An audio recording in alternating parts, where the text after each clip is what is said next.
Hey guys, salut mes amis, okalo gubar. Maxime here. So I promised that I would make an AMD version of the NVIDIA control panel settings for best performance. Thanks to Labitech for letting me borrow his PC. The most important features that you want to change for the profile graphics are in the video, so let's begin. First off, make sure you have the latest AMD drivers for your graphics card. Next, close the game and other unnecessary things that you have open. Now, you should be able to right-click and access the control panel. From here, it's very important that you select CSGO as the program you would like to customize, and not global settings. If you use global settings, you risk screwing up the performance for other games you're playing. So in the profile graphics of CSGO, you want to change anti-aliasing mode to use application settings, so you can change the settings yourself in-game. This next setting doesn't really matter anymore because of the previous change, but for now, select multi-sampling.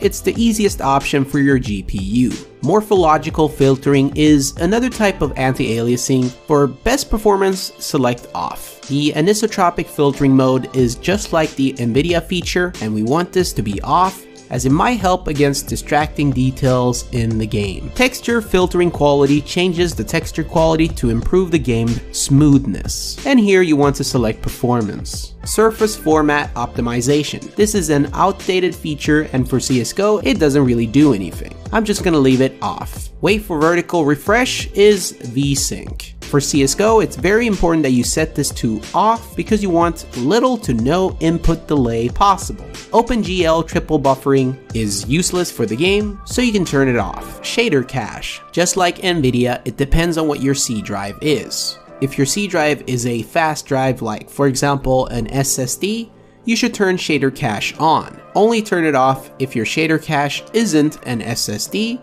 or if you have a slow performing drive. I'm going to keep this on since the SSD is the C drive. Also worth knowing, shader cache can have a really good impact on CSGO. Tessellation mode increases the in-game graphics by breaking larger polygons up into smaller pieces. Select use application settings for best performance. Frame rate target control is basically a frame rate limiter to make sure that your GPU isn't overworking itself. So you really want this to be disabled for maximum performance. So that's the most important aspect of the AMD Radeon profile settings for CSGO, and I hope I could help you guys out. Make sure you follow me on other social medias as well to keep update with what I do. I'll see you guys soon, and go bananas.